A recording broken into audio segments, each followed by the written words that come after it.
Hello. हाँ सोना बोला। का हो 2 साल प्यार कैला हो गए।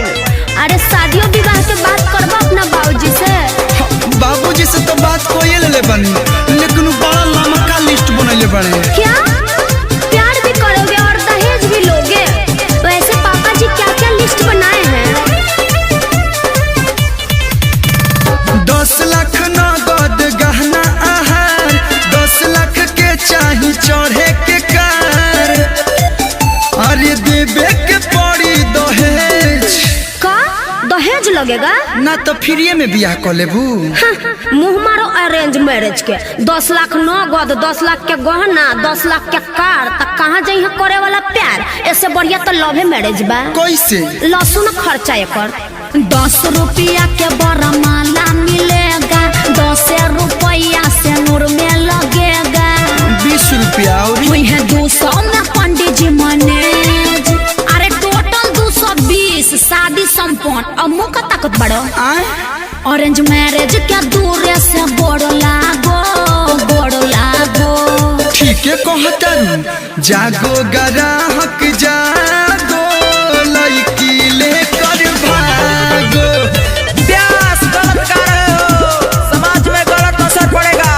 Bachchan ji line change. ओके। जागो ग्राहक जागो, लाली को लेकर भागो। जियो व्यास सही जा रहे हो।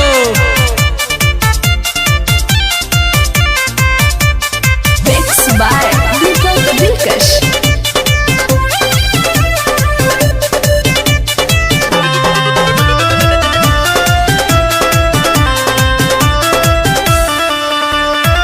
कर्जा लेके जुटावे लोग पैसा, हो जाला टेंशन भारी हो, तब बियाह नहीं निमन से होला, हो जाला मारा मारी हो। पंडित जी कौन मंत्र पढ़िए पता ना चली। लव मैरिज में इचको ना हो खेला तू, बैंड बजाना बाराती हो जलायो सही फूल। लीजिए हो गया गठबंधन। लागता कि अब तहरा समझ में आ गई। साचो बहुत फायदा बा।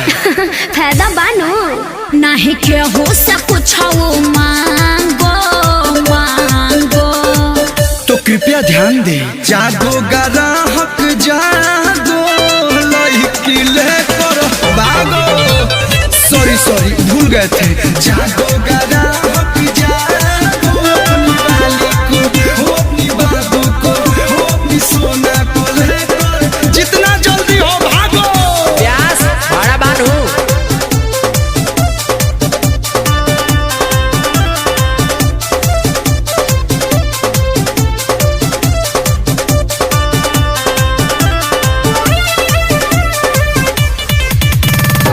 सटे कटे में सब हो जाता, चले न केहू के पाता हो।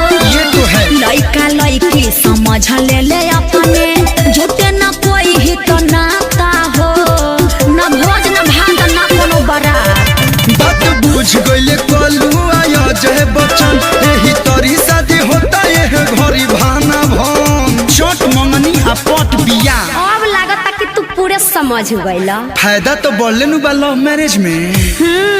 चलो पंडित जी के गोड़ लागो। शुभ काम में देरी का। जागो ग्राहक जागो, लड़की लेकर भागो। प्यास अमन बा। चाम के जी भला टटा जाता। जागो ग्राहक जागो, अपनी वाली को लेकर भागो।